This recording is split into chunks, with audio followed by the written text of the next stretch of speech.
বৰলৈ স্বাগতম জনাই ষ্টুডিঅ'ত মই সুৰভি ৰেশন কাৰ্ডৰ হিতাধিকাৰীসকলৰ বাবে মুখ্যমন্ত্ৰী ডক্টৰ হিমন্ত বিশ্ব শৰ্মাই তিনিটাকৈ বৃহৎ ঘোষণা কৰিছে কি আছিল সেই ঘোষণা চাওঁ আহক ৰেশন কাৰ্ড থকাসকলে পাব 5 লাখ টকাৰ বিনামূলীয়া চিকিৎসা সেৱা লগতে ৰেশন কাৰ্ড থকাসকলে পাব 5 লাখ টকাৰ বিনামূলীয়া চিকিৎসা সেৱা আৰু ৰেশন কাৰ্ড থকা পৰিয়ালটোৰ প্ৰতিজন সদস্যই লাভ কৰিব 5 কিলোকৈ বিনামূলীয়া চাউল ৰেশন কাৰ্ডৰ তিনিটা বৃহৎ সুবিধাৰ কথা ঘোষণা কৰিলে মুখ্যমন্ত্ৰী ডক্টৰ হিমন্ত বিশ্ব শৰ্মাই এই মুহূৰ্তত আমি জনাই আছো ৰাজ্যবাসীৰ বাবে এটা ভাল খবৰ আৰু প্ৰত্যেকগৰাকী ৰেশন কাৰ্ডৰ হিতাধিকাৰীসকলৰ বাবে এটা ভাল খবৰ জনাই আছো কিয়নো ৰেশন কাৰ্ড থকা সকলৰ বাবে মুখ্যমন্ত্ৰীৰ বৃহৎ ঘোষণা কৰিছে মুখ্যমন্ত্ৰী ডক্টৰ হিমন্ত বিশ্ব শৰ্মাই বিনামূলীয়াকৈ পাব ষ্টভ বিনামূলীয়াকৈ পাব সিলিন্ডাৰ আৰু ইয়াৰ পিছতে আপুনি পাব কম দামতে গেছ ভৰোৱাৰ সুবিধা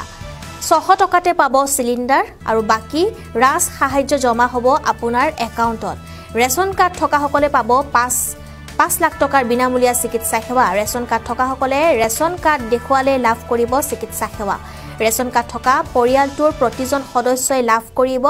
5 কিলোকৈ বিনামূলীয়া চাউল ৰেশন কাৰ্ড থাকিলে পাব 4টাকৈ বৃহৎ সুবিধা ৰেশন কাৰ্ড থাকিলে বহুকেটা সুবিধা পাব আপুনি বিনামূলীয়াকৈ ষ্টভ পাব বিনামূলীয়াকৈ পাব সিলিন্ডাৰ আৰু এই কথা ঘোষণা কৰিছে ৰাজ্যৰ মুখ্যমন্ত্ৰী ডক্টৰ হিমন্ত বিশ্ব শৰ্মাই এই মুহূৰ্তত আমি তেওঁৰ সেই মন্তব্যটো এবাৰ শুনাই ল'ব বিচাৰিছো আপোনালোকৰ আগতে ৰেশন কাৰ্ড মানে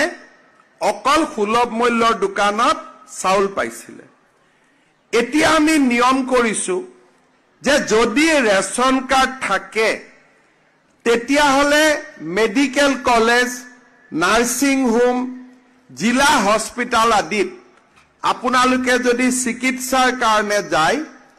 তেতিয়া হলে বছৰি 5 লাখ টকালৈকে আমি ট্ৰিটমেন্ট বিনামূলীয়াকৈ পাম আমি চিকিৎসা বিনামূলীয়াকৈ পাম তাৰ মানে আপোনালোক অটোমেটিক্যালি আয়ুষ্মান ভাৰত আৰু আয়ুষ্মান অসমৰো আপোনালোক হিতাধিকাৰী হ'ব আৰু যেতিয়ালৈকে আয়ুষ্মান অসম আয়ুষ্মান ভাৰতৰ কাৰ্ড আপোনালোকৰ ঘৰত নাহে তেতিয়ালৈকে ৰেশন কাৰ্ডখন দেখালে আপোনালোকে মেডিকেল কলেজত বা জিলা হস্পিটালত বা নিৰ্দিষ্ট নাৰ্সিং হোমত আপোনালোকে 5 লাখ টকালৈকে বিনামূলীয়া চিকিৎসাৰ সুবিধা পাব কাৰণ আজিৰ পৰা তাৰ কম্পিউটাৰত আপোনালোকৰ পৰিয়ালৰ সকলোৰে নাম লিপিবদ্ধ হ'ল কাৰ্ডখন আহি পাওঁতে অলপ সময় ল'ব কিন্তু হস্পিটালত গলে লগত ৰেশন কাৰ্ডখন লৈ যাব হস্পিটালত যদি আপোনালোকৰ এডমিশন হয় কাৰ্ডখন দেখুৱাৰ লগে লগে বছৰি 5 লাখ টকালৈকে আপোনালোকে বিনামূলীয়া চিকিৎসা আপোনালোকে লাভ কৰিব পাৰিব এইটো হল ৰেশন কাৰ্ডৰ লগত দ্বিতীয় সুবিধা তৃতীয় সুবিধাটো কি আছে যে ৰেশন কাৰ্ড জুনে পায় তেওঁলোকে উজ্জ্বলা গেছো পাব উজ্জ্বলা গেছ পাওঁতে কি হয় যে প্ৰথমতে আমি ষ্টভ এটা ফ্ৰী পাম প্ৰথমতে আমি গেছৰ সিলিন্ডাৰ ফ্ৰী পাম কিন্তু তাতকৈ ডাঙৰ কথা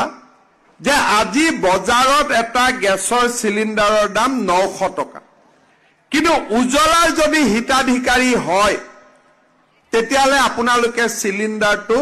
600 টকাত পাব তাৰ মানে প্ৰত্যেক মাহত আপোনালোকে 300 টকাকৈ গেছৰ সিলিন্ডাৰ কমত পাব ৰেশন কাৰ্ডখন পালে কি লাভ হল মই আপোনালোকক হিচাপ কৰি দিলো এটা হল যে আমি 5 কেজি কৈ চাউল প্ৰত্যেক পৰিয়ালৰ সদস্যৰ নামত আমি পাম এইবাৰৰ পৰা পাম দ্বিতীয়তে ৰেশন কাৰ্ডখন দেখুৱালে আমি আয়ুষ্মান ভাৰত আয়ুষ্মান অসমৰ হিতাধিকাৰী হম তাৰ মানে 5 লাখ টকাকৈ আমি হস্পিটালত বিনামূল্যে আমি চিকিৎসা ল'ব পাৰিম তৃতীয়তে আমি গেছৰ সিলিন্ডাৰ পাব পাৰো আৰু মাহিলি গেছৰ সিলিন্ডাৰ আমি 300 টকাতকৈ কমত পাব পাৰি তাৰ মানে আমাৰ ৰেশন কাৰ্ডখন পালে তিনিটা সুবিধা আমাৰ ডাইৰেক্টলি হ'ব পাৰে বা আপোনালোকে পাব মই চেষ্টা কৰি আছো